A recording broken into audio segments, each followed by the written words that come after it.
gentilmente me atraiu e eu sem palavras me aproximo, quebrantado por seu amor. Pela cruz me chamou, gentilmente me atraiu e eu sem palavras me aproximo, quebrantado por seu amor. Oh,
profeta Isaías: Ei-lo, meu servo, será bem-sucedido, sua ascensão será ao mais alto grau.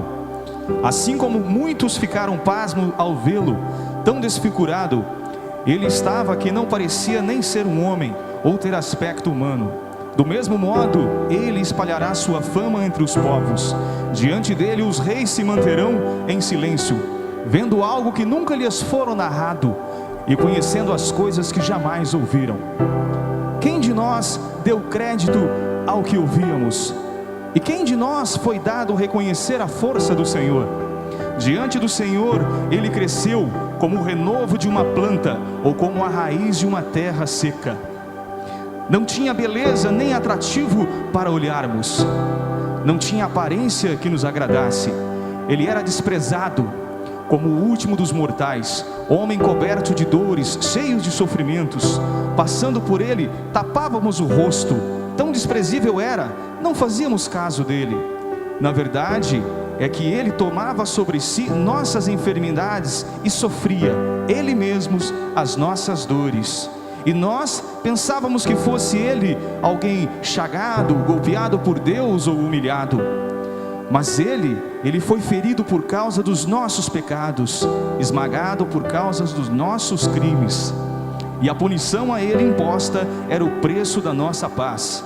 As suas feridas, o preço da nossa cura. Todos nós vagávamos como ovelhas desgarradas, cada qual seguindo o seu caminho. E o Senhor fez recair sobre ele o pecado de todos nós. Foi maltratado, se submeteu, não abriu a boca. Como cordeiro levado ao matadouro, ou como ovelha diante dos que as tosquiam, ele não abriu a boca. Foi atormentado pela angústia e foi condenado. Quem se preocuparia com a sua história de origem? Ele foi eliminado do mundo dos vivos, e por causa do pecado do meu povo, ele foi golpeado até morrer. Deram-lhe sepultura entre os ímpios, um túmulo entre os ricos, porque ele não praticou mal nenhum, nem se encontrou falsidade em suas palavras. O Senhor quis macerá-lo com sofrimento, oferecendo sua vida em expiação. Ele terá descendência duradoura e fará cumprir com êxito a vontade do Senhor Deus. Por esta vida de sofrimento alcançará a luz e uma ciência perfeita. Meu servo, o justo, fará justo inúmeros homens, carregando sobre si suas culpas. Por isso compartilhei com ele multidões, e ele repartirá suas riquezas com os valentes seguidores, pois entregou o seu corpo à morte, sendo contado como um malfeitor. Ele, na verdade, resgatava o pecado de todos e intercedia em favor de todos nós pecadores. Amém. Minha dor ele levou, meu pecar ele levou, minhas enfermidades levou, ele levou.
estava ali na cruz, ele disse uma expressão que mudaria toda a história.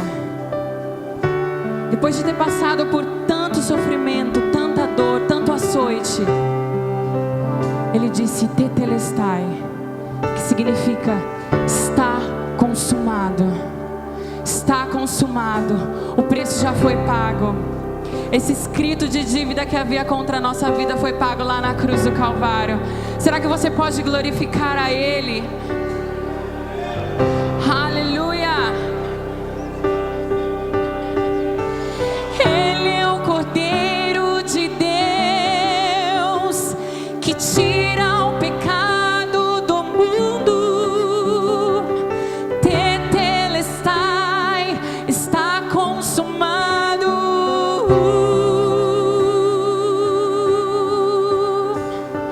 Ele é o Cordeiro de Deus que tira do mundo. Tetelestai, está consumado.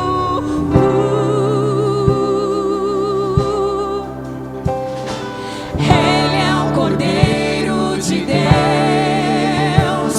que tira Pecado do mundo.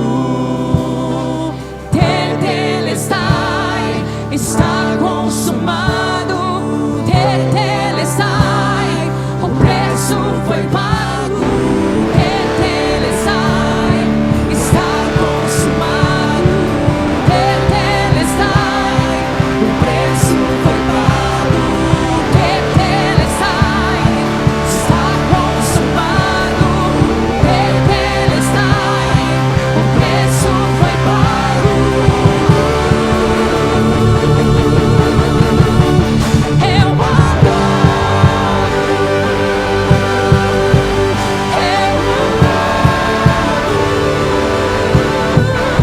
Jesus Cristo, único e suficiente Salvador, meu Salvador, eu adoro,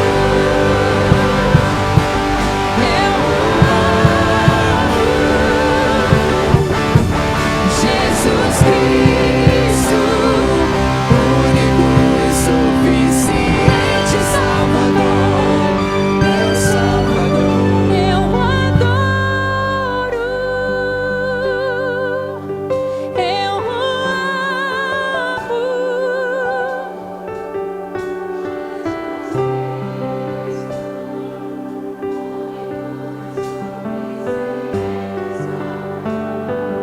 meu Salvador, eu adoro.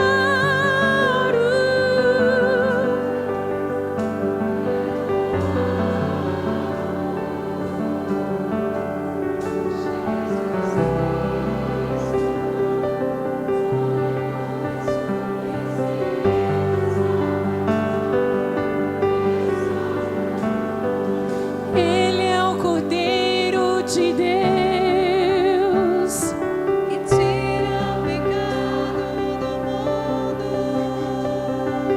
Tetelestai, está consumado.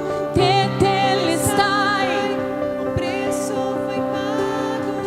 Tetelestai, está consumado. O preço foi pago. Tetelestai,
Te agradecemos, ó Deus, que por meio do Teu sangue nós temos vida. Por meio da Tua dor nós temos alívio. Por meio da Tua morte nós temos vida. Obrigado, Senhor, por cada gota do Teu sangue. Por cada gota do Teu sangue. Te agradecemos, Jesus. Te agradecemos porque nós sabemos que o Senhor nos amou primeiro. Nós Te amamos porque o Senhor nos amou primeiro. Glórias sejam dadas a Ti, Jesus. Aleluia. Aplauda ao Senhor, queridos. Podem se assentar.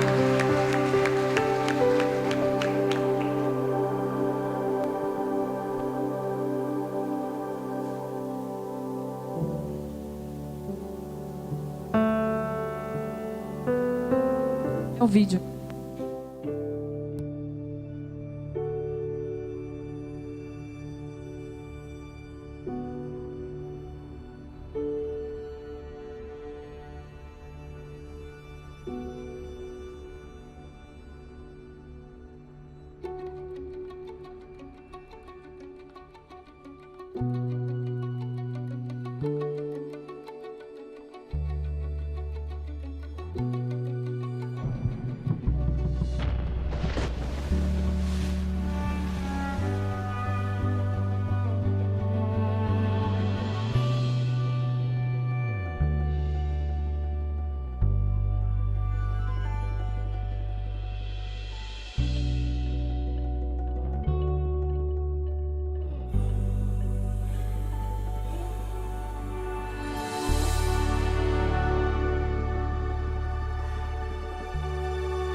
Nós vamos para um momento do culto que não deixa de ser tão especial também, que são os dízimos e as ofertas.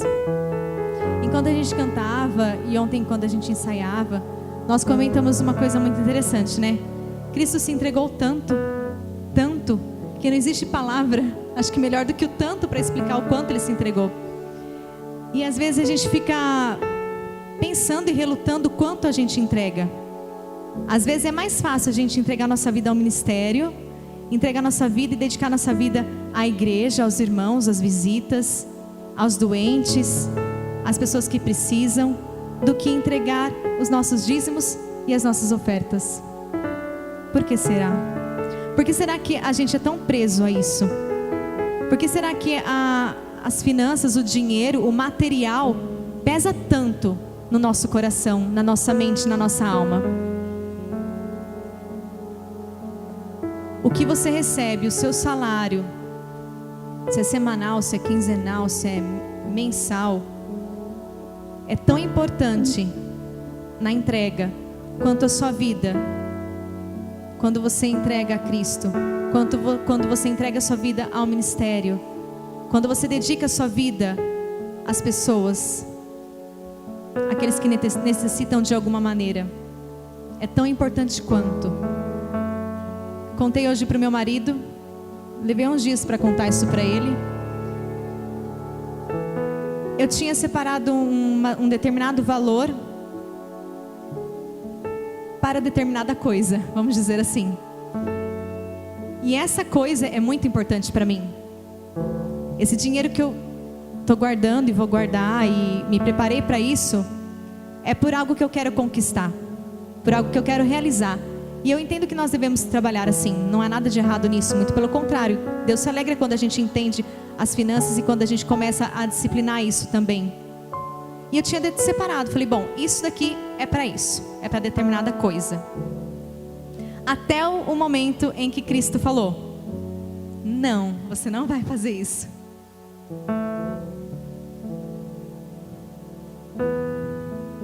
Esse dinheiro você vai ofertar. E Ele falou no que eu devo ofertar. Eu vou entregar hoje, mas eu vou entregar direto para o pastor, porque é uma oferta específica. Que Deus falou, você vai separar esse dinheiro sim, mas é para ofertar nisso, que é no reino de Deus, mas é em uma área específica. E eu falei, né? Será? Como todo mundo diz, né? Quando recebe uma palavra dessa. E perto desses dias eu ouvi uma pregação e dizia assim: é muito fácil a gente dizer quando recebe uma palavra dessa, e justamente essa da qual eu falo, que foi o diabo. É muito fácil. Ai não, pelo amor de Deus, ai que absurdo. Deus está me dando entendimento de que eu devo guardar dinheiro, de que eu devo organizar minhas finanças. Aí vem o diabo falar que é para eu tirar isso e dar. Lógico que não é de Deus. A gente reluta. Mas eu separei esse dinheiro. Quando Deus falou no meu coração, eu falei, não, eu vou fazer isso. Porque eu entendi que a semeadura no reino de Deus, quando Deus fala, vai render muito mais do que qualquer fundo de investimento, poupança, tesouro direto, bolsa de valor e por aí vai. Eu tenho entendido muito isso. A semeadura no reino de Deus, os juros são muito maiores assim, rende muito mais. Eu desafio você a se colocar na presença de Deus durante esses dias, hoje, na sua semana, e falar: Deus, que valor o Senhor quer? Financeiro mesmo, sabe? Aquilo que cutuca mesmo no seu coração. Que valor o Senhor quer que eu separe? E em que área deve ser ofertado? Além do dízimo e da oferta, porque esse dinheiro não tem nada a ver com o dízimo, com oferta que a gente já separa mensalmente. É fora. E eu, de coração, eu quero chegar um dia a ofertar mais do que é o valor do meu dízimo. Porque a gente entende que a semeadura, que a oferta, ela vale muito no reino de Deus. Talvez eu esteja semeando para aquilo mesmo que eu desejo guardar e desejo conquistar. Talvez eu esteja semeando na vida do meu filho. Não importa. O que você investe no reino de Deus não se perde nunca. Uma hora você vai colher. Então eu te desafio a isso. E eu sei que ricas bênçãos do Senhor virão sobre nossas vidas. E nós seremos uma igreja diferente. Nós seremos uma igreja curada e sarada no bolso. Curada e sarada no entendimento das finanças. Nós vamos prosperar. E não para o nosso próprio mérito, mas para que o reino de Deus continue crescendo. Para que essa igreja possa ser expandida. Para que nosso acampamento seja concretizado. E tantas outras coisas. Para que equipamentos novos venham para o ministério de louvor. E tantas outras coisas. Missões e por aí vai. Eu desafio você a se colocar diante de Deus, pedindo a Ele que dê entendimento claro sobre isso. E para que a gente cresça de verdade. E não só da boca para fora. Amém? Senhor, nós louvamos e bendizemos o Teu nome. O Senhor realizou tanto, o Senhor fez tanto quando esteve aqui na terra e ainda faz. Como o Senhor é vivo, como o Senhor é real, como o Senhor é verdadeiro. Deus, obrigada, obrigada. Não há palavras para expressar a nossa gratidão, o quanto nós somos felizes por sermos Teus filhos e vivermos o Teu reino aqui na terra. Senhor, em nome de Jesus eu clamo para que, assim como o Senhor tem falado comigo e até mais, venha falar com a Tua igreja, venha falar conosco cada dia mais, de forma poderosa e infinita, dando entendimento para nós sobre dinheiro, sobre finanças, sobre semeadura. nós não nos importemos em pegar determinada quantia e investir, Senhor, na vida dos nossos pastores, líderes, no ministério, na igreja, além, claro, das ofertas, dos dízimos, das ofertas para missões, os projetos que a igreja tem. Senhor, dá entendimento à tua igreja, dá entendimento ao teu povo, porque nós precisamos crescer e entender, Pai, quanto é importante a semeadura, o quanto o Senhor se agrada disso. Em nome de Jesus, dá entendimento a nós e que possamos realmente fazer segundo aquilo que o Senhor tem colocado no nosso coração, que nós não nos desviemos, não saiamos do foco daquilo que o Senhor tem planejado e projetado para a Igreja Batista. Ajuda-nos em nome de Jesus, sim, a sermos semeadores, ofertantes e dizimistas. Em nome de Jesus, Pai, nós louvamos e bendizemos o teu nome. Em nome de Jesus, levante-se com alegria e dê aquilo que você propôs para a casa do Senhor. Não se viu beleza em sua face, o seu povo rejeitou. Nele nada havia que agradasse, o seu povo desprezou. Homem de dores, mais do que ninguém sabe o que é sofrer. Foi humilhado, mesmo em grande dor não reclamou. Meus pecados padeceu, Por minhas culpas ele morreu, e apesar das feridas eternas nas mãos, minhas transgressões ele esqueceu. Não há amor maior do que esse, dar a própria vida por quem o rejeitou. Não há amor maior do que esse, por a minha culpa em quem jamais pecou. Tanto amor eu não merecia, mas por seu amor sua dor me curou. O sangue que verteu de suas feridas me transformou, me salvou.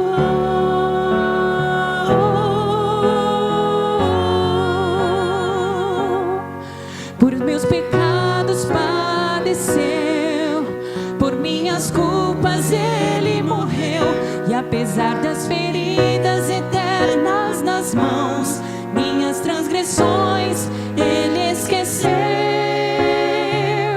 Não há amor maior do que esse, dar a própria vida por quem o rejeitou. Não há amor maior do que esse, por a minha culpa em quem jamais pecou. Tanto amor eu não merecia, mas por seu amor sua dor me curou. O sangue que verteu de suas feridas me transformou, me salvou. O sangue que verteu de suas feridas me transformou, me salvou, salvou.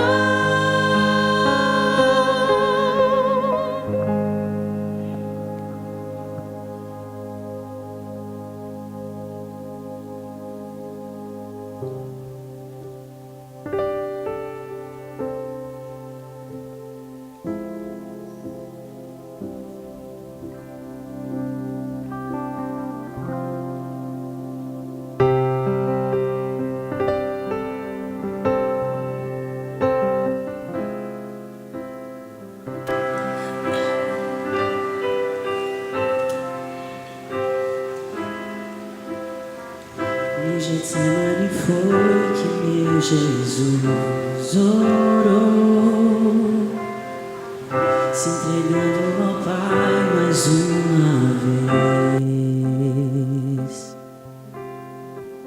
Logo vieram pessoas para o levar para a maior das provações.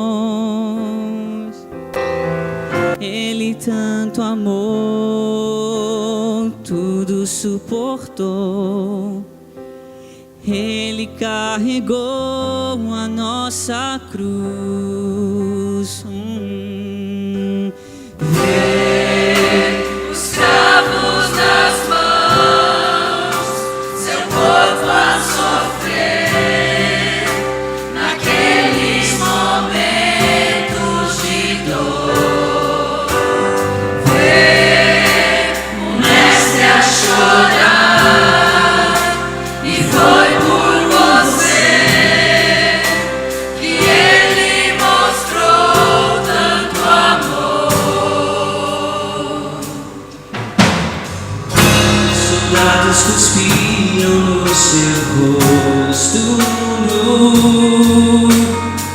Posso ouvir o clamor da multidão.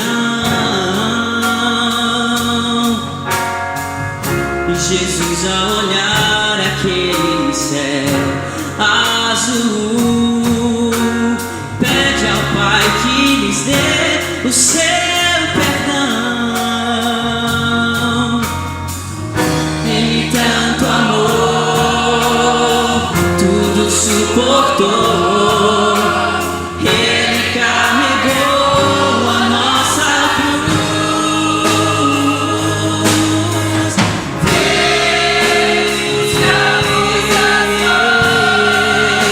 Seu corpo a sofrer, naqueles momentos de dor. Ver o mestre a chorar, foi por você que ele mostrou tanto amor. Ele tanto me amou, carregou minha cruz. Vem naqueles momentos de dor,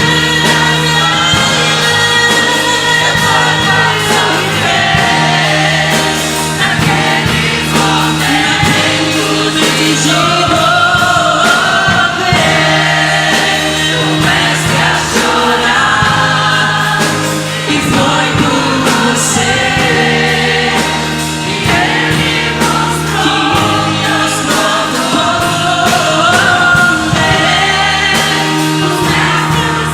Começa a chorar, seu naqueles momentos de dor.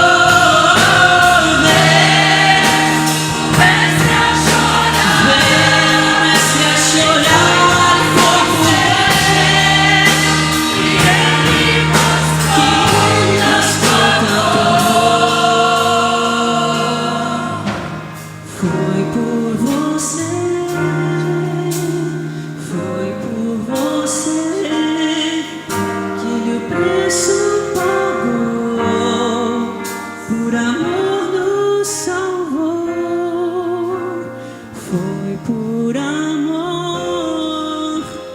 Foi por amor que Jesus se entregou, que ele o preço pagou.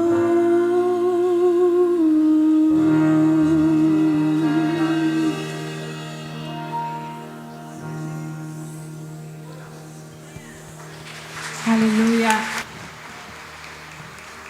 Será que você pode se colocar em pé para continuar louvando junto conosco?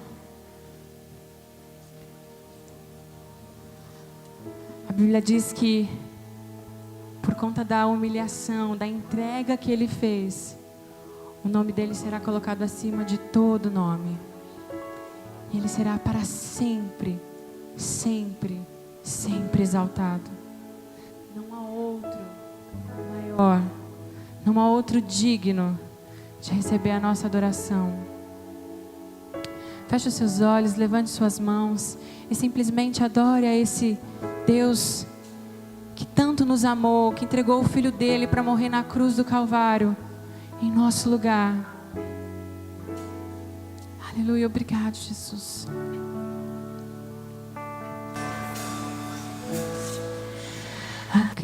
geração chorou, o sol se apagou, o nosso Salvador entregue. Seu corpo lá na cruz, seu sangue derramou, o peso do pecado Ele levou.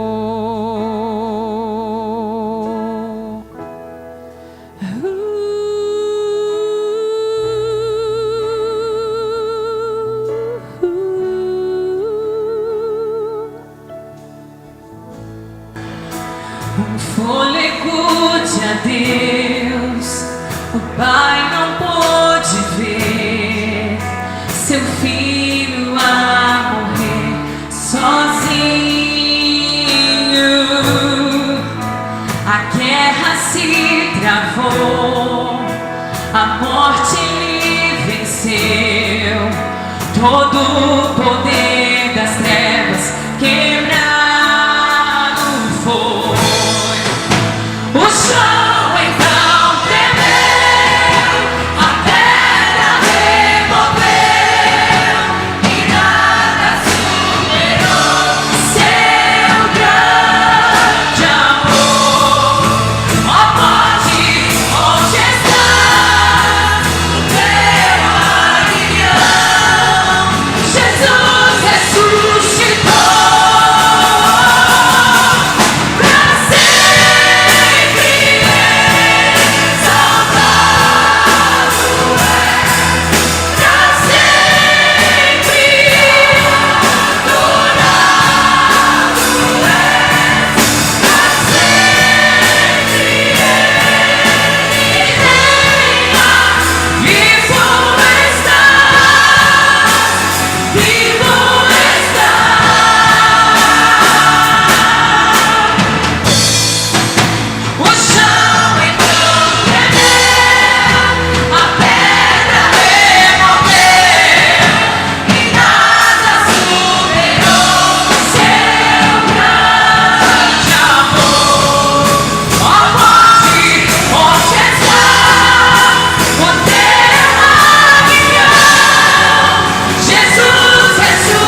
se colocou no lugar dos discípulos? Jesus já havia dito que ia acontecer. Ele já havia dito que ele ia passar por tudo, mas que ele ressuscitaria. Mas acho que os discípulos não se atinaram, porque morte é uma coisa muito forte. A morte é muito forte.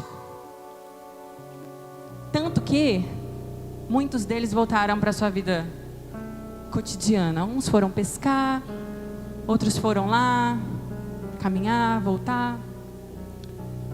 Só que Cristo é mais forte que a morte. O poder de ressurreição é mais forte que a morte. E no terceiro dia. E no terceiro dia. Eu não sei se você está no primeiro dia, se você está no segundo dia, querido, mas vai chegar o terceiro dia.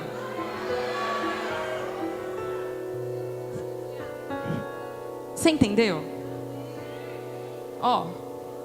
Vai chegar o terceiro dia. E no terceiro dia,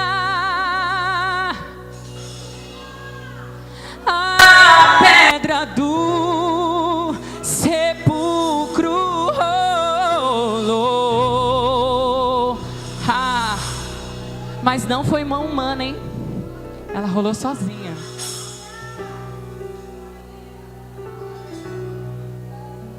E lá chegou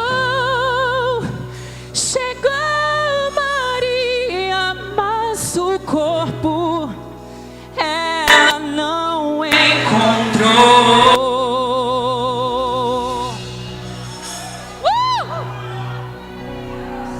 Yes!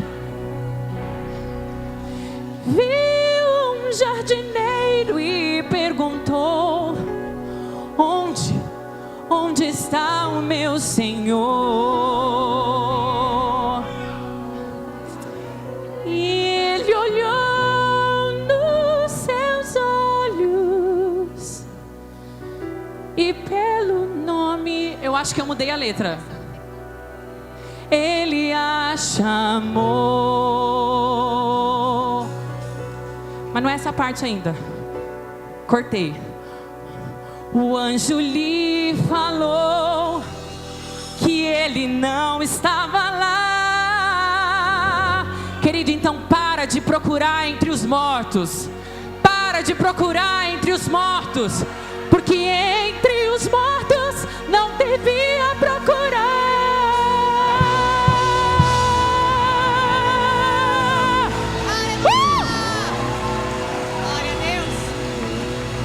De procurar no que está morto, porque já não está mais morto.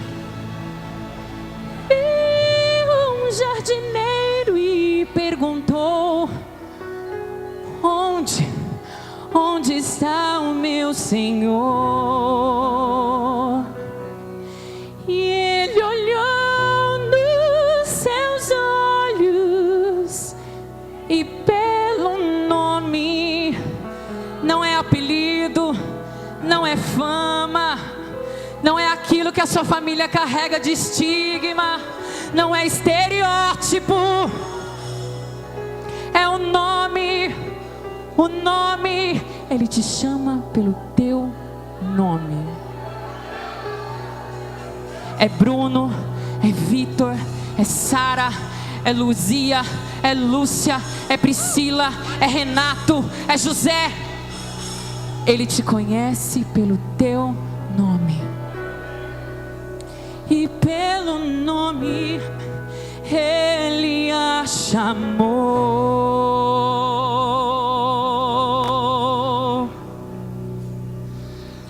Ela reconheceu a voz do Mestre.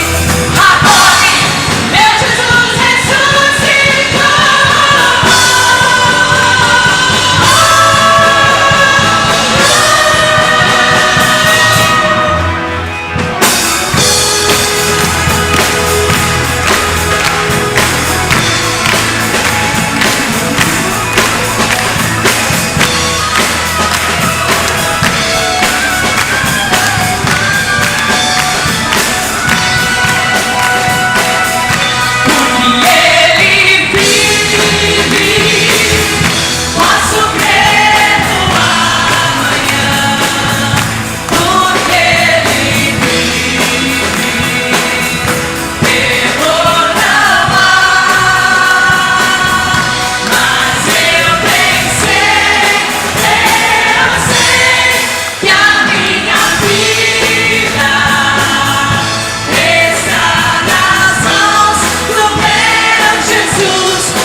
Jesus ressuscitou? Sim. Sim. Ele ressuscitou. Jesus ressuscitou? Sim. Ele ressuscitou. Glória a Deus. Que delícia celebrar isso. Que delícia declarar que nosso Deus é vivo. Amém? Você pode se assentar. Nós também temos uma ocasião especial aqui nesta noite, que é a vinda do José Pedro. José Pedro, ele está vindo pela primeira vez. Vanessa, vem só na frente você. Há uns segundinhos, uns minutinhos para você contar um pouco daquilo que aconteceu. Tenta contar, né? Ela não queria falar porque ela não ia conseguir, mas vai conseguir falar um pouquinho para alegrar o coração dos irmãos. A paz do Senhor a todos. Há 2 anos atrás, eu engravidei de uma menina. Com 26 semanas, Jesus levou ela. E eu tive muita complicação, passei por muitas lutas nessa gestação da Maria Helena.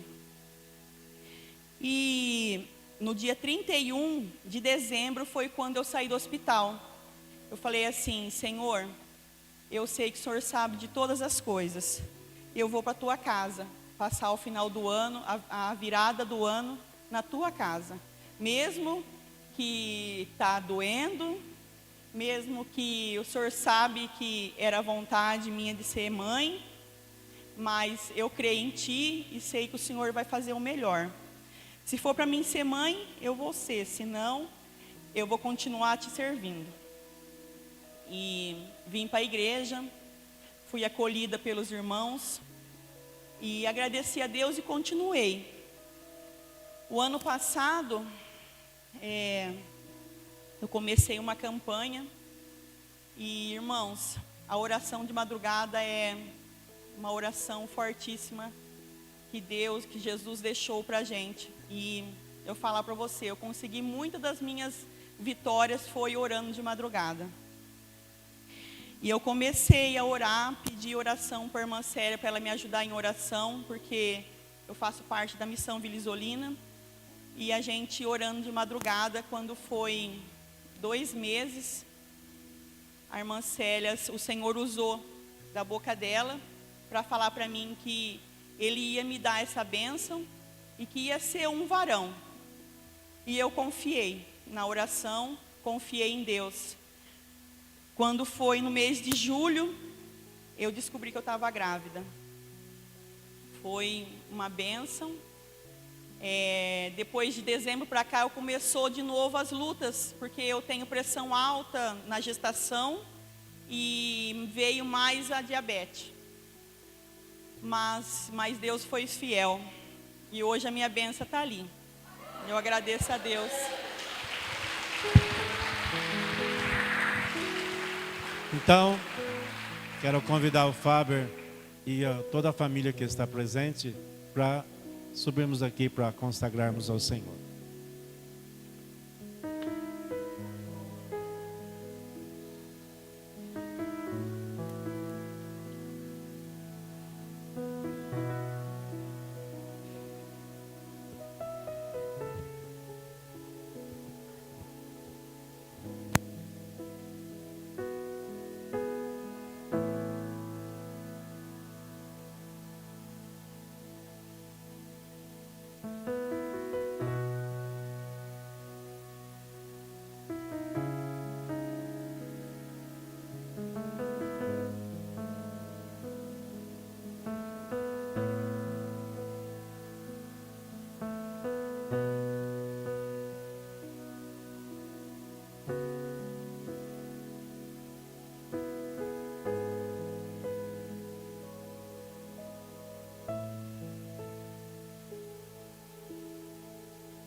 José Pedro Alves de Oliveira.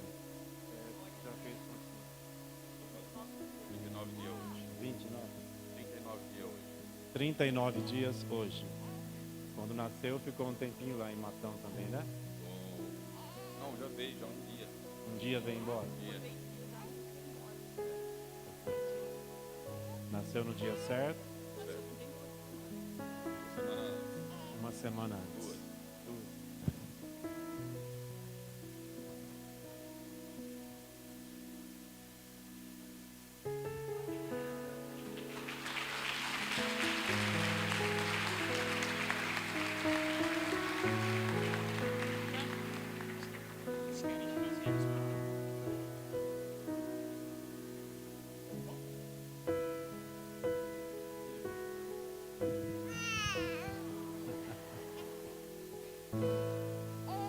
José Pedro Alves de Oliveira. Em nome do Senhor Jesus Cristo, eu te consagro ao nosso Deus e Pai, em nome de nosso Senhor e Salvador Jesus Cristo. Oramos para que você seja abençoado, José Pedro. José Pedro, você nasceu com a bênção de Deus e a promessa de Deus na sua vida. Então nós consagramos você a partir desse instante ao nosso único Deus, ao Deus verdadeiro, ao Deus e Pai de nosso Senhor Jesus Cristo, ao nosso Senhor que está vivo. Consagramos você. Em nome de Jesus, Pai Santo, onde Ele colocar as mãos, Senhor, que sejam abençoados, Pai. Onde Ele colocar as plantas dos pés, que esses pés caminhem para Ti, Senhor. Pedimos a Tua graça e a Tua bênção também, Senhor, sobre a vida do pai, sobre a vida da mãe. Dê, Senhor, sabedoria a esse casal, para estar criando, Senhor, o Zé Pedro, nos Teus caminhos, Senhor, debaixo da Tua graça e debaixo do Teu poder. E da mesma forma abençoamos toda a família, na autoridade do nome de Jesus. Vanessa e Faber, nós consagramos os filhos a Deus, mas a palavra do Senhor é muito clara, não só para os pais, mas para toda a família. A responsabilidade nossa é ensinar essa criança no caminho que ela deve seguir. E o caminho que essa criança precisa seguir foi revelado pelo Senhor Jesus Cristo. Ele disse: eu sou o caminho. Então, se há um caminho para você ensinar ele, seu filho, se há um caminho para você ensinar, se chama Jesus de Nazaré, nosso Senhor, nosso Salvador. Essa criança pertence ao Senhor, vocês dedicaram a Ele, pertence ao Senhor, mas o Senhor devolve para vocês, para que vocês cuidem daquilo que pertence ao Senhor. Em nome do Senhor Jesus, eu devolvo para você, para que você cuide bem do filho que Deus te deu. Amém?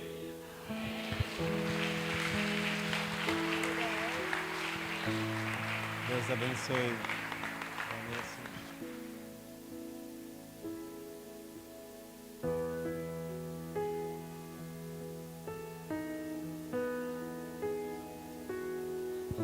Já tirou as fotos? Eu creio que só vai ficar faltando o certificado, não é? A irmã deve estar em viagem, depois ela vai providenciar e vai entregar com os nomes e o certificado que marca esse momento e esta hora. Parabéns, sejam prósperos, abençoados e felizes. Em nome do Senhor Jesus Cristo. Era isso que ele estava querendo? Deus abençoe, gente. Pode retornar. Louvado seja Deus. E eu tenho ainda uma apresentação a fazer aos irmãos. Da nossa irmã Jaqueline Marilene Landim de Jesus. Onde está a Jaqueline? Vem cá para a gente mostrar o seu rosto de casada. A Jaqueline, ela se casou com o William, que está aqui atrás, né? E a Jaqueline, ela é da Igreja Assembleia de Deus, Ministério Madureira. E entendeu que deveria acompanhar o seu marido, e o seu pastor, Roberto José Pavan, mandou então a apresentação, a carta de apresentação e transferência. Apresentamos e recomendamos para os fins de apresentação a irmã Jaqueline Marilene Landim de Jesus, que congrega em nossa igreja sede há tempo e está em pleno gozo da comunhão. A recomendamos que a recebais no Senhor, como convém aos santos. Nos despedimos agradecidos, tendo em mente o Salmo 133. Bom e suave é que os irmãos vivam em união. Dia 20 de abril do ano 2019. Então, irmãos, a Jaqueline William, da nossa igreja, Jaqueline, ela é da família Landim, ela é sobrinha do saudoso pastor Eliel. Então, nos alegramos por recebê-la. Ficaríamos felizes também se ele fosse para lá, mas muito bravo, né? Mas bravo assim, com todo respeito, tá?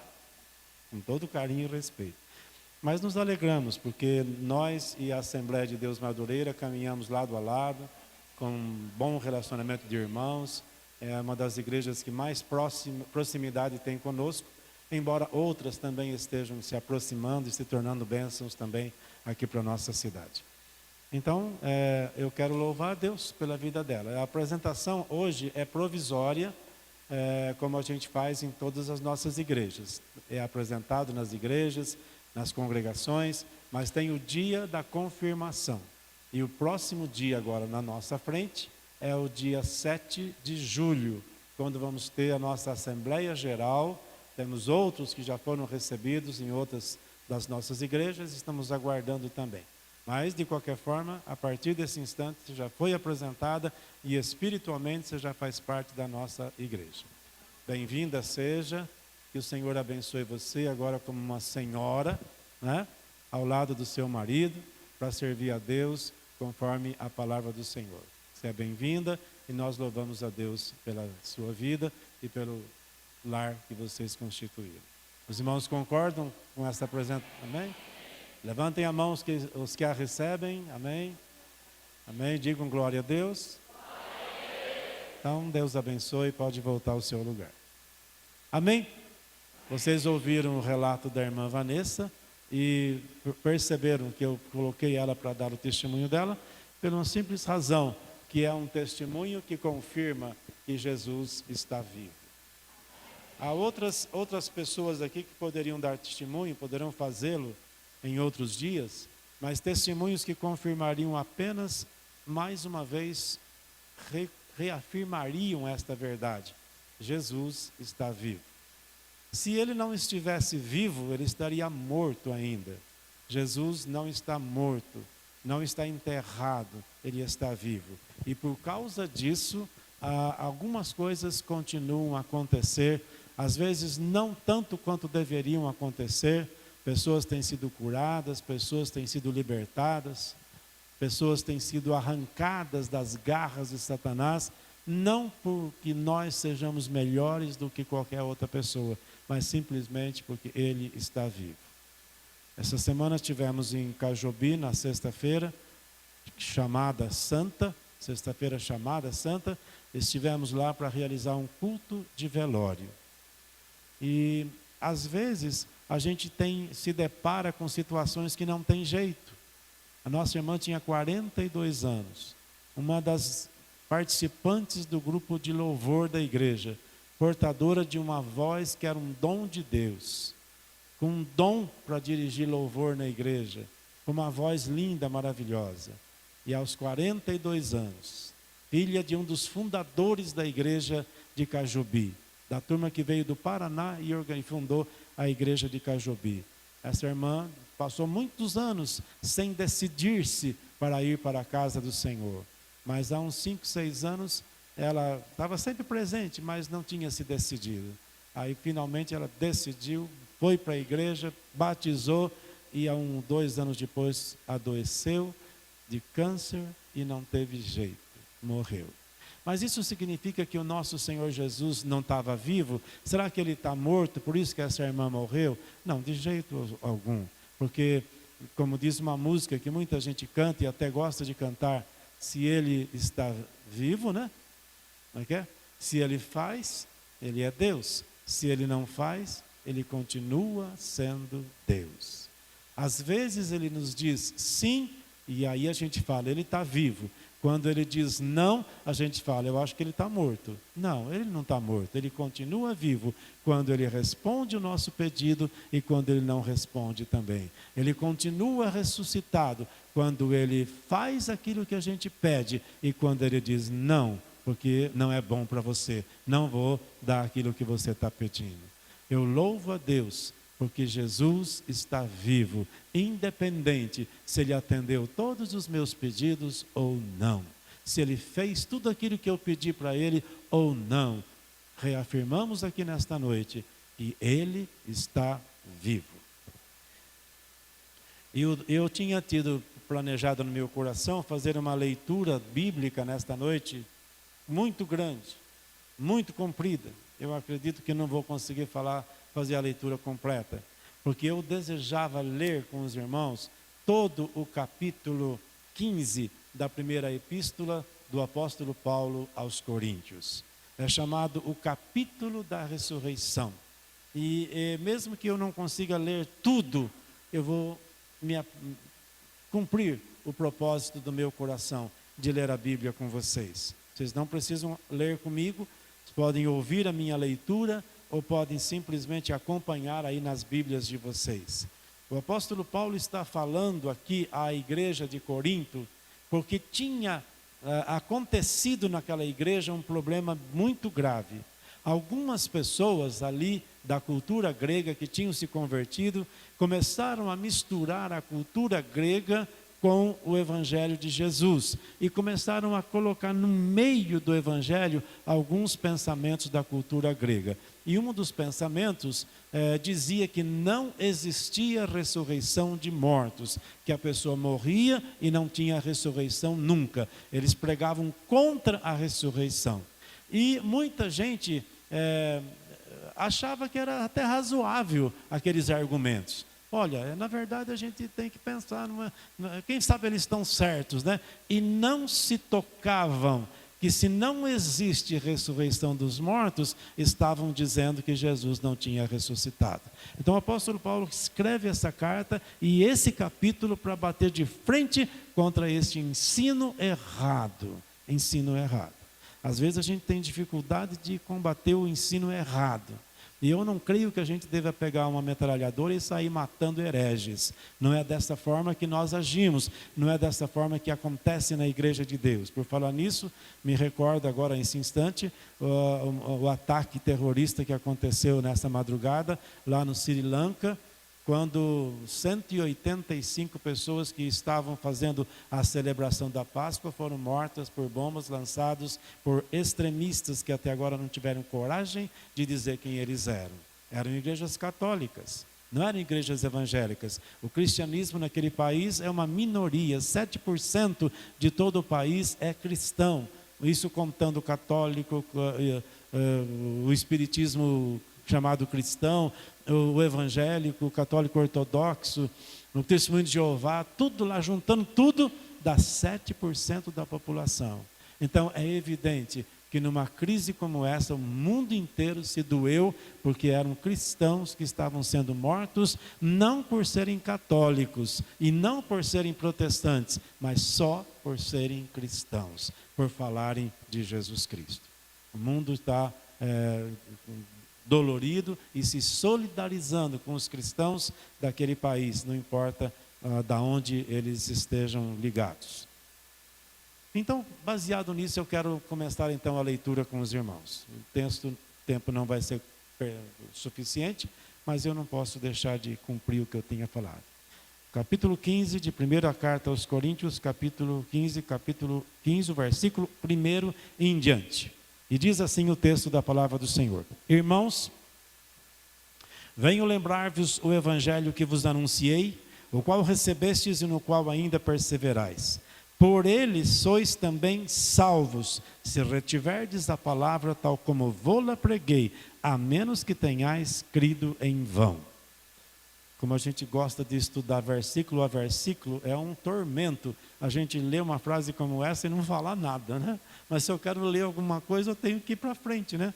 Mas eu tenho que voltar de novo, porque é fantástico o que está escrito aqui. Gente, Bíblia é Bíblia. Não precisa pregação, não precisa berro, não precisa grito, não precisa nenhum nada, né? Porque Bíblia é Bíblia, a palavra é palavra. Se ela é a palavra de Deus, de um Cristo vivo, só ler, ela já mexe com você. Se não mexer com você, ou você está morto, ou então a palavra não está viva. Mas se o Senhor desta palavra está viva, só de ler ela, você já sente o toque do Espírito Santo na sua vida. Se é verdade, diga amém. Irmãos, quero lembrar-vos o evangelho que vos anunciei. Esse evangelho que vocês receberam e que ainda estáis perseverando. Ele está dizendo, não sei se vão durar muito tempo, mas ainda estão de pé. Parece que ainda não se desviaram. E o apóstolo Paulo continua. Por esse evangelho vocês foram salvos. E aí, ele não é nada calvinista aqui, não é, pastor? Não é nada calvinista na frase seguinte, né? Ele vai dizer, se vocês segurarem essa palavra como eu preguei, a menos que vocês tenhais crido em vão. Aqui ele volta a ser calvinista, né? Então, olha o que ele está dizendo. Será que você ainda está salvo? Será que você já não está se desviando do Evangelho? Será que você já não está negando o Evangelho que você aceitou quando você se converteu? Está muita gente que poderia estar aqui hoje. Eu tenho falado de vez em quando, domingo à noite, porque eu não sei onde é que estão. De repente, fala, não, eu já cumpri a minha devoção. Já fui de manhã, não preciso voltar à noite. Como assim, meu Deus do céu? Já cumpriu a devoção? O que é que estamos fazendo, né? Graças a Deus que está cheio de irmãos da nossa igreja esparramados pela cidade e pregando o evangelho em outras cidades. Mas olha o que o apóstolo está dizendo. Será que você está salvo ainda? Porque estou na dúvida, porque você não está, parece que você está querendo trocar o evangelho que eu preguei, pelo qual você foi salvo, está querendo trocar por alguma outra coisa que está sendo inventada por aí afora. E aí ele vai dizer o que ele tinha entregado. Ele diz assim, antes de tudo, vos entreguei o que também recebi, que Jesus Cristo morreu pelos nossos pecados segundo as Escrituras, que foi sepultado e ressuscitou ao terceiro dia segundo as Escrituras. Nesse versículo 3 e 4, nós temos o primeiro arremedo, o primeiro resumo, o primeiro rascunho daquilo que mais tarde ficou conhecido como o credo apostólico, que a gente diz que é coisa dos católicos e nenhum de nós se preocupa com repetir, né? Mas, na verdade, o credo é uma confissão de fé, e nós temos a nossa confissão de fé também. Nós temos a nossa confissão de fé batista, temos a confissão de fé reformada, e nós também não negamos a confissão de fé apostólica, aquela que faz 1800 anos que ela existe. Nós não negamos aquilo. Então vocês veem que aqui algumas frases aqui lembram um pouco o chamado credo apostólico. Não é uma oração, é uma declaração. Então diz aí que eu entreguei o que eu recebi. Jesus morreu pelos nossos pecados, segundo as Escrituras. Jesus foi sepultado e ressuscitou ao terceiro dia, segundo as Escrituras. Aí vem as provas. Quem é que provou que ele tinha ressuscitado? Então, em primeiro lugar, ele fala de Cefas. Cefas é Pedro. Então ele fala de Cefas, que em primeiro lugar apareceu a Cefas, depois aos 12, amém? Que na verdade não eram 12 nessa altura, eram 11, mas o nome do grupo era os 12. Então mesmo tendo 11, Lucas vai dizer que eram os 12, porque mesmo não sendo ainda oficial, o 12º escolhido depois da ascensão de Jesus, esse 12º já estava ali no meio, então ele estava com os 12 ali. E depois tem no versículo 6, vai dizer que ele foi visto por mais de 500 irmãos de uma só vez. É Lucas que está escrevendo essa mensagem do apóstolo Paulo, o apóstolo Paulo contando para ele e ele escrevendo. E ele diz que houve uma ocasião que Jesus ressuscitado foi visto por mais de 500 irmãos. E ele diz que algumas desses irmãos já tinham até morrido, mas a maior parte estava vivo naqueles dias. E no versículo 7 e versículo 8, ele vai dizer de mais uma pessoa que viu Jesus ressuscitado. E o nome dessa pessoa é Tiago. A gente logo pensa nos Tiago e João, mas esses são apóstolos, estão no grupo que viu sendo apóstolo. Esse Tiago aqui era o irmão de Jesus Cristo. Jesus tinha irmãos, Maria tinha outros filhos. E esse Tiago era um irmão dele, que escreveu a carta de Tiago e se apresenta ali como irmão do Senhor. Esse Tiago não creu em Jesus, andou o ministério inteirinho de Jesus sem crer que Jesus era verdadeiramente o Messias, o Cristo de Deus. Em uma certa ocasião que a gente está vendo em Marcos, que hoje vocês perceberam que eu fiz um intervalo, interrompi o nosso estudo de Marcos. Então, ali em Marcos tem um momento que que seria até o de hoje, os irmãos de Jesus param na porta lá e diz que manda chamar meu irmão lá, até a mãe dele estava, manda chamar o meu filho, porque ele está doido da cabeça. Ele abandonou casa, família, agora está aí fazendo essas coisas, ele pirou. Então queriam levar ele embora, porque diziam que ele tinha ficado meio doido. Tiago estava no meio, era um deles. Então a família de Jesus, com exceção de Maria, e o pai adotivo, José, já tinha morrido. Mas Maria, ela ficava na dela, né? Ela vai falar o quê? Todo mundo está dizendo que ele pirou, que ele está biruta. Ela ficava na dela. Ela lembrava do anjo, ela lembrava da profecia lá no templo de Jerusalém, quando foi levar o bebezinho. Mas ela ficava na dela. Será que é? Será que não é? Até que o ministério foi desenrolando, foi indo para frente. E Tiago nunca aderiu ao Senhor Jesus. Tiago nunca fez parte do grupo dos apóstolos. Porém, no momento final, ele se entregou ao Senhor e diz aqui que o Senhor Jesus apareceu a ele. Foi visto por Tiago.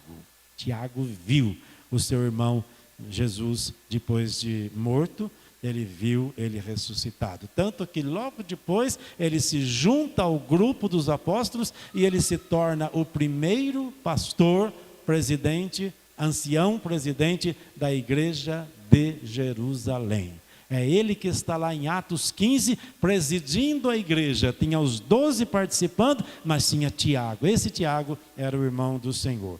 Então, Lucas está dizendo que uma das provas da ressurreição de Jesus era exatamente esse irmão dele que nunca tinha acreditado nele, sempre talvez tivesse batido de frente, tentando levar ele ao juízo normal, dizendo que estava tudo meio biruta. Esse Tiago, ele encontra com o Senhor Jesus ressuscitado, e o impacto na vida dele é tão grande que ele se torna o sucessor de Jesus na direção da igreja de Jerusalém. E ele dá a vida. No ano 62 ele é morto, martirizado pelo sumo sacerdote, cai morto ali com uma pedrada na cabeça, ou quebrando a cabeça numa queda, empurrado pelo sumo sacerdote. Esse é o Tiago. Então diz aí que depois ele apareceu novamente a todos os apóstolos. E finalmente, o apóstolo Paulo falando agora, depois de tudo isso, ele apareceu a mim, falando dele, né? Depois de tudo isso, ele apareceu para mim. Aí o apóstolo Paulo tem que explicar, eu que não merecia nada, eu que sou quase um abortivo, alguém que nasceu fora do tempo, alguém que nasceu assim fora da época. Um abortivo é aquele que, não é aquele que nasce antes, é aquele que passa do tempo de nascer. Ele nasceu fora da época.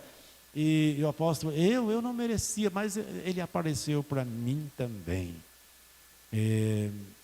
E o apóstolo Paulo diz, eu não merecia essa graça, porque eu persegui os filhos de Deus, eu persegui e matei muitos dos servos do Senhor, mas ele me deu essa graça. E no verso 10 ele fala, porém pela graça de Deus, eu sou o que sou. E a graça do Senhor para comigo não foi vã. Antes eu trabalhei mais do que todos os outros apóstolos. Logo ele se conserta, não eu, claro, a graça de Deus dentro de mim. Mas aí o apóstolo Paulo completa, porém, seja eu, sejam eles, não importa, importa que nós pregamos aquilo que nós recebemos do Senhor Jesus e vocês creram no Senhor Jesus. Os crentes da nossa igreja têm que aprender bem forte essa verdade. Vocês não estão aqui dentro por causa de nós. Vocês não estão aqui dentro porque nós chamamos vocês. Vocês não estão aqui dentro porque nós somos bondosos com vocês algum dia na vida de vocês. Vocês estão aqui dentro porque alguém chamou vocês. E esse alguém que chamou vocês, ele morreu de verdade, foi sepultado de verdade, mas ao terceiro dia ele ressurgiu. E uma das coisas que ele fez, quando ele apareceu aos 12, uma das coisas que ele fez, quando apareceu aos 12, e todo mundo apavorado, pensavam que ele era uma visão espiritual, que era um espírito que eles estavam vendo. Ele falou assim: para um pouco, para que esse medo? Eu não sou um espírito, não sou um fantasma, eu sou alguém de carne e osso. O que vocês estão aqui vendo? Vem aqui, ó, toca em mim. Não entendemos que Tomé tenha tocado no buraco da mão, porém entendemos que ele disse: apalpa-me, vem me apalpar, vê, um espírito não tem carne nem osso, como vocês estão vendo que eu tenho. E aí, naquela mesma vez que ele apareceu aos 12, ele falou: vocês têm alguma coisa de comer? Isso é considerado uma das provas. Vocês têm alguma coisa de comer? E eles disseram: bom, tem aqui um peixe assado. Para muitos dos irmãos seria um banquete, um peixe assado, né? Mas tinha também um favo de mel. Então ele disse: traz aqui então. E diz que ele sentou com eles e ele comeu do peixe assado e ele comeu daquele favo de mel. Ele tinha ressuscitado de verdade. O corpo dele não era igualzinho ao corpo que ele tinha antes da sua ressurreição. Era um mesmo corpo, mas agora tinha se transformado num corpo incorruptível. Quando a gente se encontrar com ele na glória, ou no juízo final, ou na eternidade, ou no arrebatamento, quando a gente encontrar com ele voltando para o planeta, e quando a gente se encontrar com ele, a gente vai ver ele do mesmo jeito que Maria, que os 12 o viram depois de ressuscitado. O corpo dele nunca mais modificou. Eu não sei se a barba cresceu. Se é o mesmo corpo, talvez a barba tenha crescido também e tenha que cortar. Não sei como é que é. Tem coisa que não adianta a gente tentar imaginar, né? Será que a barba cresce? Não sei. Mas ele não mudou de aparência. É a mesma constituição dos seus 33 anos. E quando ele morreu, quando ele foi crucificado, a sua aparência era terrível. Era de dor, era de sofrimento. Como vocês viram essa representação aqui. Eu não gosto nem de olhar, mas vocês com certeza olharam para o nosso irmão que fez a representação, Felipe. Vocês viram o rosto dele quando entrou feliz e depois o rosto dele quando entrou todo desfigurado com um troço vermelho que puseram ali, né? Não é sangue, mas vocês viram o que estava tentando transmitir. Era a dor, o desespero. E ele, quando representava aqui que estava sendo crucificado, a dor que estava no rosto. Eu vou dizer para os irmãos que a dor verdadeira de Jesus, o que o Felipe representou aqui, nem de perto se aproxima do que realmente o Senhor Jesus passou. E o texto que foi lido ali, dizendo: nós olhávamos para ele e não tinha beleza nenhuma. O nosso irmão profeta Isaías está vendo Jesus Cristo nos dias do seu sofrimento, subindo o Calvário, ali chicoteado pelos soldados de Pôncio Pilatos. Não havia beleza nenhuma mesmo. Não havia aparência bonita nenhuma. Mas quando ele ressuscitou, quando ele voltou à vida, ressuscitado ao terceiro dia, quem o viu naquelas primeiras horas, naqueles primeiros dias, teve uma dificuldade tremenda para reconhecê-lo. Porque se é ele que ressuscitou, você pelo menos tinha que ver algum sinal de sofrimento no seu rosto, mas não tinha mais nada. No momento que ele ressuscita, toda a dor, todo o sofrimento tinha desaparecido. A única coisa que tinha permanecido era o sinal dos cravos, o sinal dos pregos desse tamanho, que chama-se cravos, e o lado perfurado. O lado direito ou esquerdo, não sei. Acho que é esse lado aqui, perfurado pela lança do soldado que queria ver se ele estava morto mesmo. Então, no momento que ele ressuscita, se você olhasse atentamente, você ia ver apenas uma cicatriz na mão e uma cicatriz no lado. Mas todos os traços de dor, de sofrimento, tinha desaparecido. A aparência dele é como se fosse até um ser de luz, alguma coisa parecida com os anjos que tinham aparecido aí. E João, no final da vida, quando vai vê-lo, na sua visão, ele vê um ser tão terrível na sua imponência, na sua aparência, que ele cai como morto aos pés. Não, calma, João, não fica triste, sou eu mesmo. Pega ele, levanta. Eu sou aquele que você viu morrer, mas agora eu estou vivo pelos séculos dos séculos. Esse é o nosso Senhor, esse é o Senhor que trouxe você aqui nesta noite.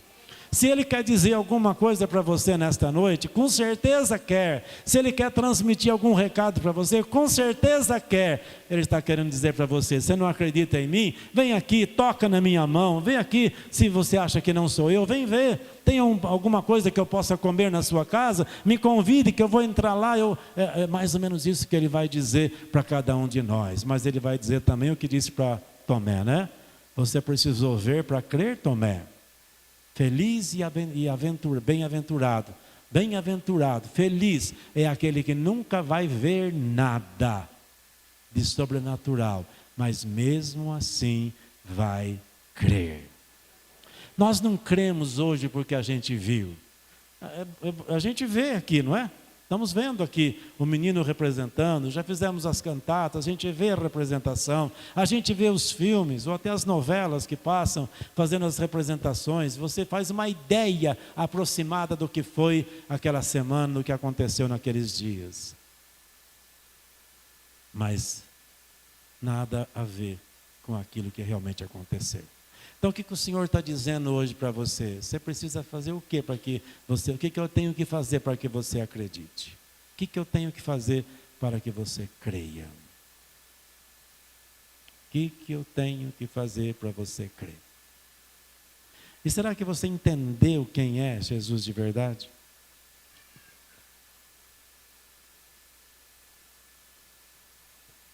Essa é a semana que o mundo lá fora decidiu, escolheu comemorar a ressurreição. Jesus ressuscitou. Jesus verdadeiramente ressuscitou. Eu já ouvi tanto testemunho de pessoas que fazem provas desse tipo com Deus. Eu não creio que a gente deva ficar pedindo sinal para o Senhor. Provas ou sinais. Não sei se a gente precisa. Mas Ele diz que os sinais vão seguir. Na história de nossa igreja aqui em Bitinga, muitos sinais já aconteceram. Muitos sinais já aconteceram aqui na nossa igreja. O que são esses sinais? Eles não se repetem o tempo todo.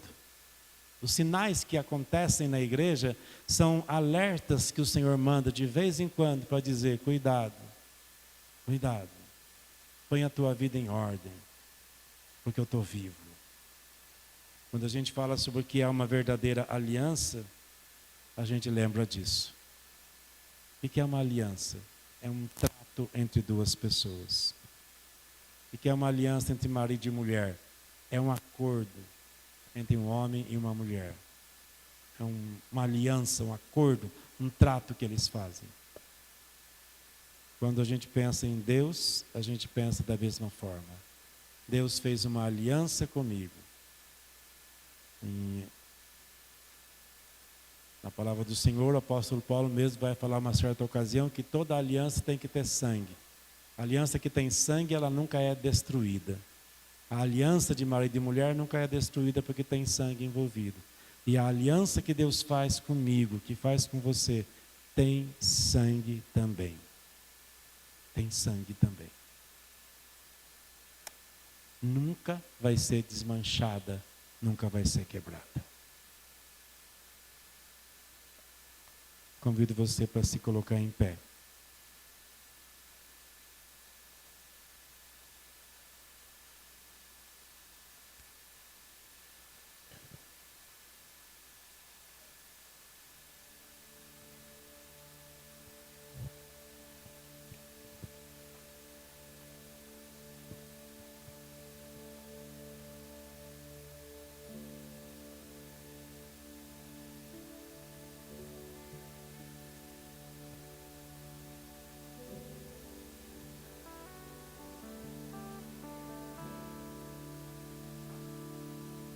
O Senhor ressuscitou e já apareceu a Simão.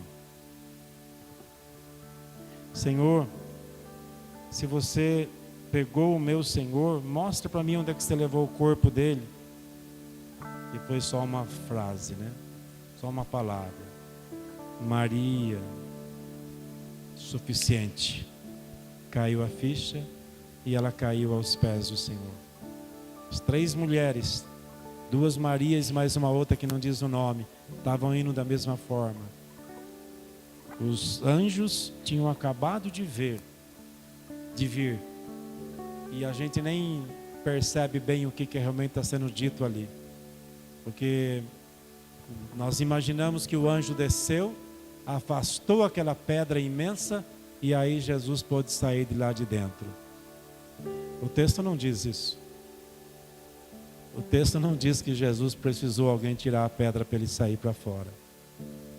O texto diz que as mulheres estavam chegando quando o anjo desce, remove a pedra e chama elas. Vem ver, não tem ninguém aqui dentro.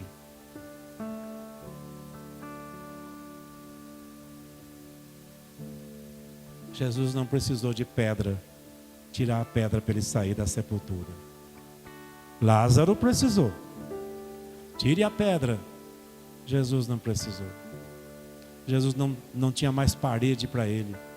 O corpo ressuscitado atravessava paredes, quanto mais uma pedra imensa. Mas as mulheres precisavam que alguém tirasse a pedra. Então o anjo desce, aparência de relâmpago brilhante. Os soldados que ainda estavam ali tinham visto o terremoto, nem estavam entendendo o que estava acontecendo. Eles ficam aterrorizados, estáticos, parados, como se estivessem mortos. E aí saem correndo, todo mundo sai correndo, e a pedra se movendo, e o anjo dizendo para ela: vocês estão procurando o vivente no meio dos mortos? Ele não está aqui. Se vocês não acreditam, entrem ali dentro para ver. Não está nem escrito que elas entraram. Está escrito que elas foram correndo chamar Pedro e João. E Pedro e João correm. João corre mais do que Pedro, porque ouviu a história que o túmulo estava aberto e não tinha ninguém lá dentro. João chega na porta e ele não tem coragem de entrar. Ele para e fica olhando para dentro.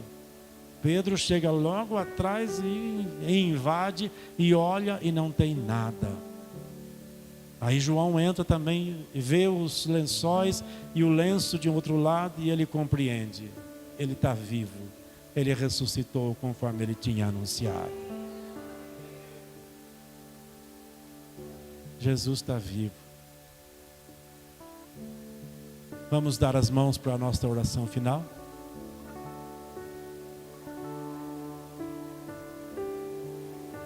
Jesus está vivo. Jesus ressuscitou, Ele está vivo. E a presença do Espírito Santo é o que nos faz enxergar, crer. A presença do Espírito Santo. Lembra disso que eu acabei de falar. O anjo desceu para tirar a pedra, para você ter certeza que as mulheres viram. O que elas viram foi de verdade. Não tinha ninguém mais dentro daquele sepulcro. E repentinamente ele estava do lado de fora. Senhor, o mundo não sei se entende quando diz que essa noite ou esse dia era o dia da ressurreição. Às vezes eu imagino que o mundo não entende nada do que realmente é isso, Senhor. Do que realmente foi isso para a humanidade. Acho que o mundo nem compreende direito, Senhor. Eles fazem festas, enchem a cara, bebem, brigam e dizem que estão comemorando a sua ressurreição. Às vezes dizem que é a Páscoa porque nem sabem direito o que é negócio de Páscoa. Nem pensam que Páscoa era coisa do judeu, que Jesus não tem nada a ver com Páscoa. Que Jesus ressuscitou. E o domingo da Páscoa dos judeus passou a ser para nós o domingo da ressurreição. Jesus está vivo. Eu não tenho um Deus morto, eu tenho um Cristo vivo. Ele foi crucificado, mas a imagem que Ele quer que eu tenha dele hoje é a imagem do Jesus ressuscitado. O Cristo crucificado me salvou, mas se Ele não tivesse ressuscitado, a morte dele estaria incompleta. Se Ele tivesse morrido por mim, morrido pelos meus pecados, e não tivesse ressuscitado, eu ainda estaria perdido. E todos aqueles que já morreram crendo na salvação estariam perdidos. Porque a salvação nos foi transmitida pela morte e pela ressurreição do Senhor Jesus. Senhor, que essa mensagem bíblica, essa leitura bíblica, porque não deu tempo nem de transmitir mensagem, só a leitura de um pedaço da Escritura, nesta noite especial, nos diz e nos confirma apenas uma verdade: Ele não está no sepulcro mais, Ele ressuscitou. Aleluia, aleluia, aleluia, aleluia, aleluia, aleluia, aleluia, aleluia, aleluia.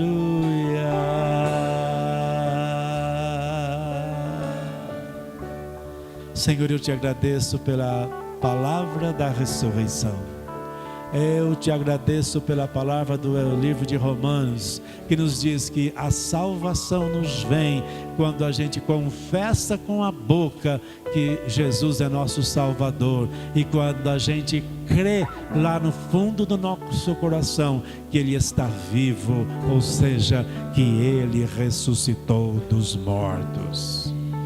O teu Senhor venceu a morte.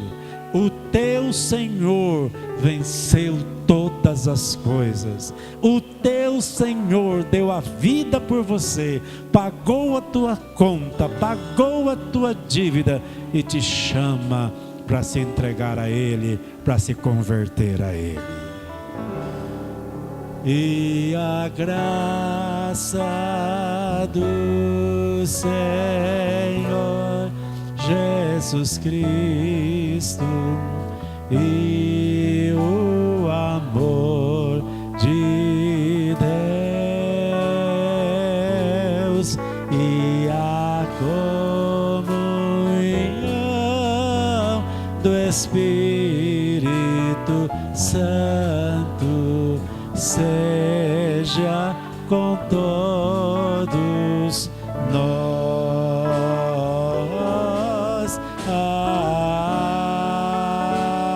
Amém. Senhor, entregamos nas tuas mãos nosso irmão Miguel, que vai passar por cirurgia. Entregamos nas tuas mãos nosso irmão Carlos, que vai passar por cirurgia também na quarta-feira. Entregamos o nosso pedido do nosso irmão Carlos Aguinaldo da Conceição. Entregamos todos esses pedidos no seu altar nesse momento final do culto e agradecemos pela bênção que virá, pela resposta que virá, em nome de Jesus. Amém, amém e amém. Bendito seja Deus.